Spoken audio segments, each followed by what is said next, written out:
já que estamos na arena internacional, vamos falar um bocadinho daquilo que foram os 10 anos do presidente Rebelo de Sousa e agora também a tomada de posse de José Seguro.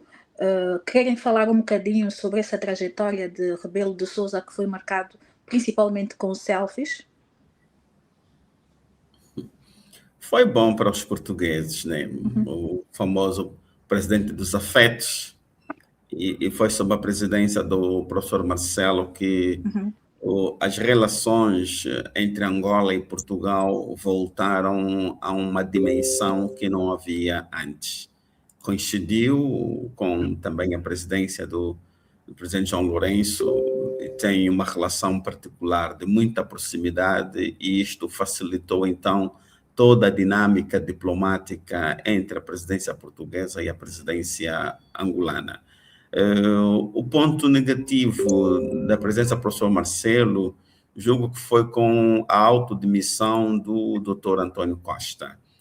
A meu entender, devia ter respeitado aquela maioria parlamentar, mas ele optou pelo derrubo do governo, teria permitido que o PS, que tinha maioria parlamentar, pudesse, então, substituir a António Costa, porque é quem tinha legitimidade popular naquele momento, mas o professor Marcelo decidiu, então, derrubar o governo, antecipar eleições, e, portanto, resultou na perda do PS para a coligação que está nesse momento a governar Portugal.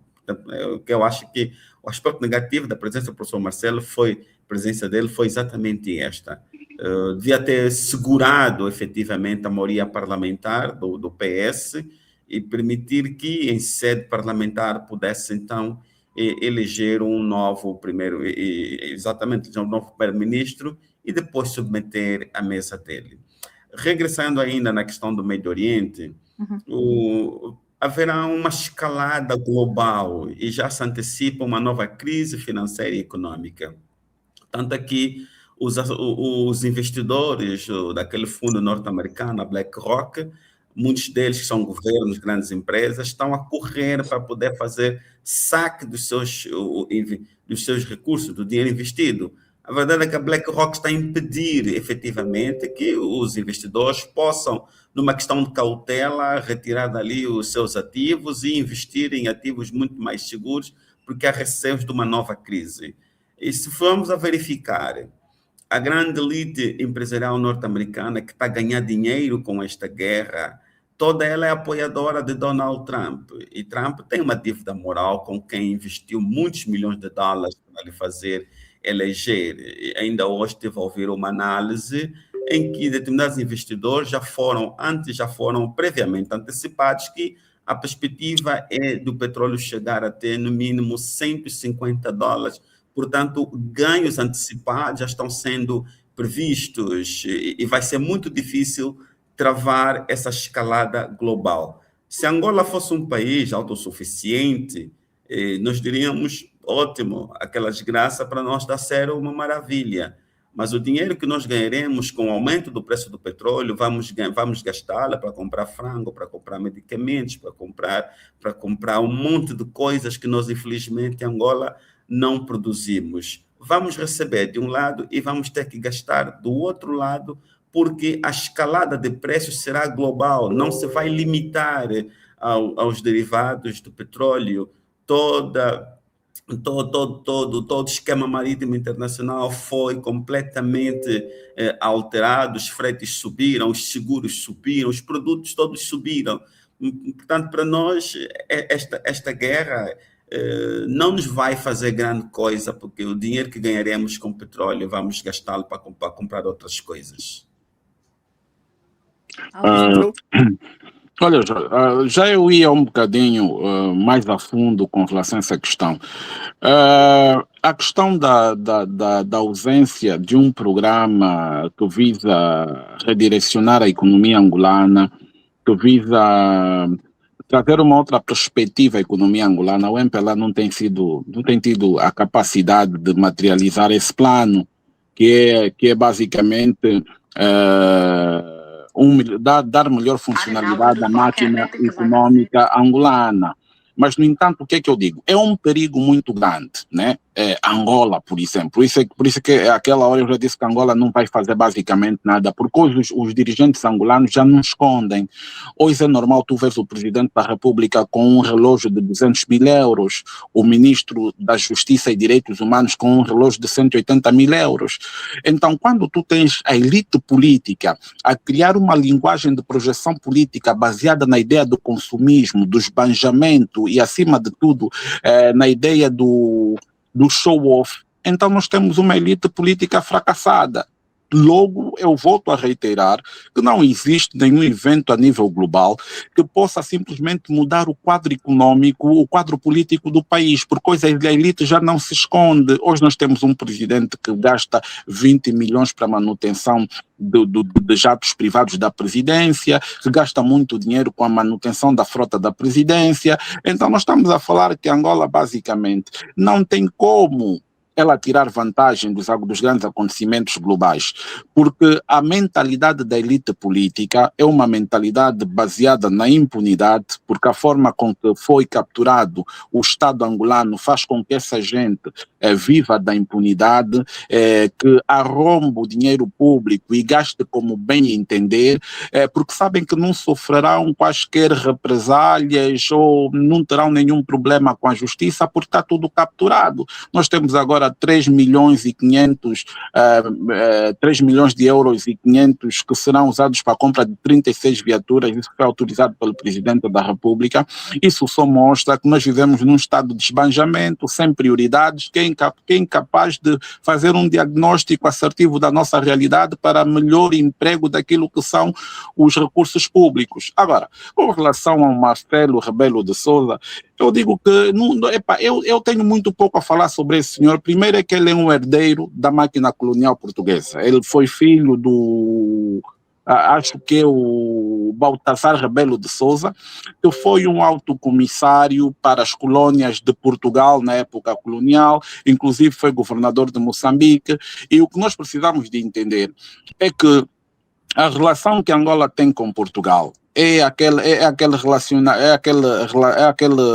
relacionamento de senhor escravo, ok? E eu falo isso sem medo de errar. Por quê? Porque, e quando falo de Angola e dos angolanos, né, quando falo relacionamento de Angola, eu devia dizer relacionamento com a elite política angolana, porque os portugueses também não têm culpa. O que nós temos é o relacionamento da elite política portuguesa com a elite política angolana, que é uma relação de extrema promiscuidade, e que Marcelo Rebelo de Sousa foi uma peça extremamente importante para suavizar esse tipo de relacionamento, foi uma peça muito importante para manter o MPLA aberto para o mundo, porque Portugal sempre foi a entrada do MPLA para o resto do mundo, e Marcelo Rebelo foi o indivíduo que mais projetou a imagem do MPLA a nível internacional. E nós vimos o Marcelo Rebelo em Angola apagar os fogos das eleições de 2022.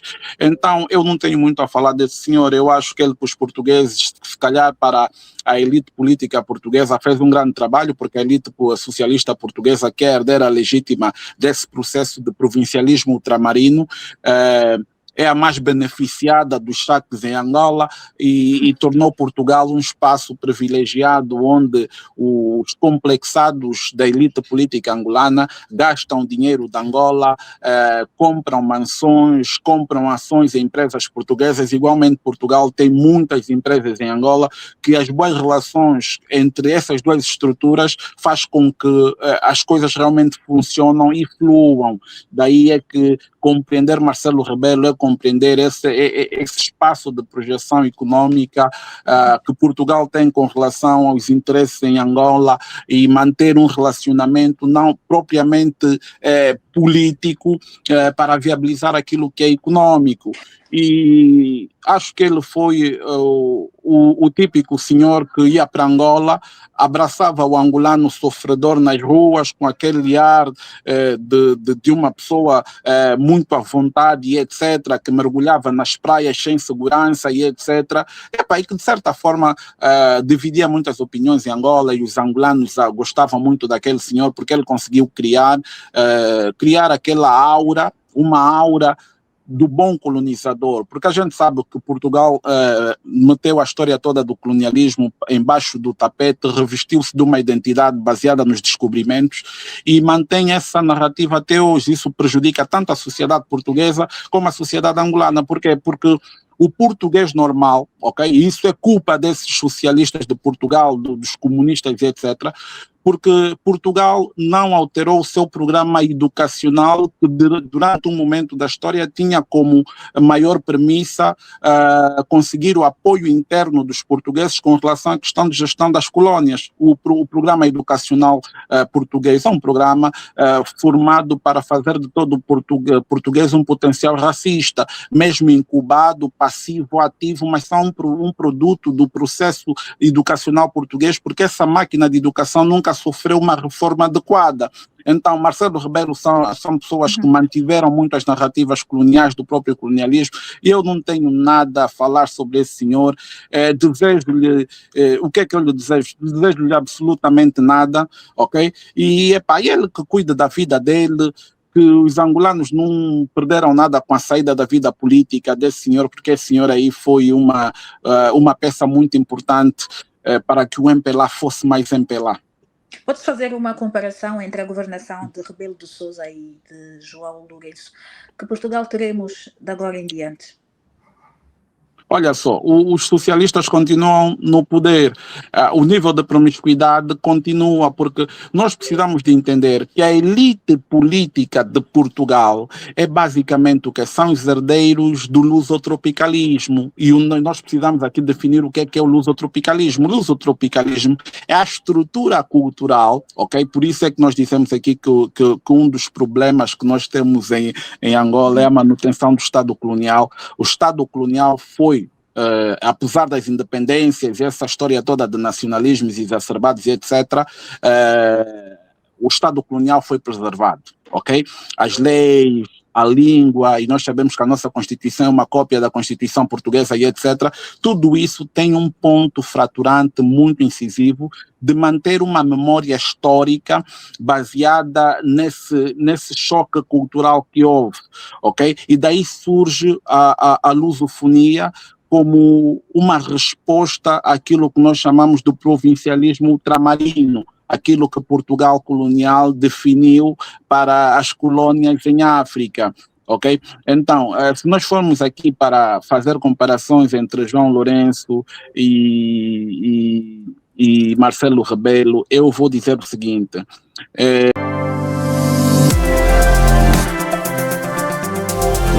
o João Lourenço não se compara a nível de estadista, o João Lourenço não se compara a ninguém que eu conheça.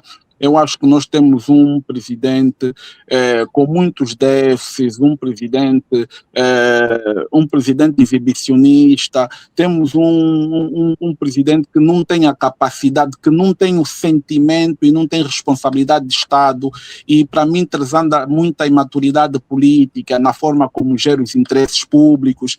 É uma pessoa que não sente o pulsar da população angolana, e também é uma pessoa que, na minha forma de ver, fazendo uma análise do seu perfil, acho que tem alguns problemas de fórum psicológico, problemas não resolvidos, e isso tudo se remete à forma com que ele governou Angola nos últimos anos. Nós temos hoje uma Angola extremamente falida, nós temos uma Angola em que o gatuno já não se esconde, nós temos uma Angola em que o povo não é tido nem achado, nós temos uma Angola eivada de vícios, uma Angola insensível, porque esse senhor se encontra no poder, é alguém que não consegue nem diferenciar quando é que está a fazer o trabalho de presidente do partido MPLA e quando é que é presidente dos angolanos. Portanto, eu acho que falar do João Lourenço é dizer que Angola perdeu 10 anos no completo vácuo, foram mais de, segundo alguns dados, foram 61 bilhões de dólares que até agora foram gastos pelo presidente do MPLA,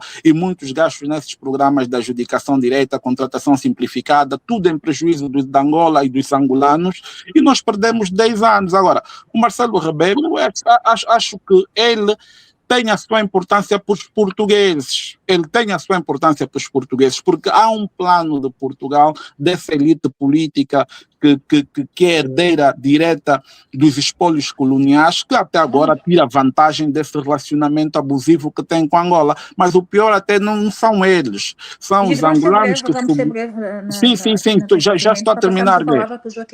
Sim, são os angolanos, são a elite angolana que se submete a essas práticas. O complexo de assimilado que reside em Angola nas estruturas de poder é um dos graves problemas que a gente tem. Portanto, não há comparação. Acho que o Marcelo Rebelo teve a sua utilidade para os portugueses, mas o João Lourenço não tem utilidade nenhuma para os angolanos.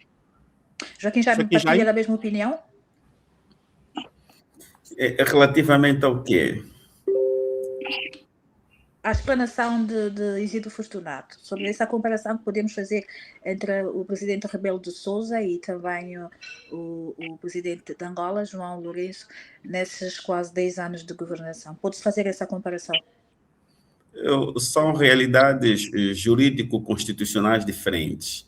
Em Portugal, o presidente da República não governa. O chefe de Estado tem responsabilidade de Estado, tem as Forças Armadas, parte da diplomacia, tem poder de veto, dissolve o Parlamento, tem que aprovar o governo proposto pelo primeiro-ministro.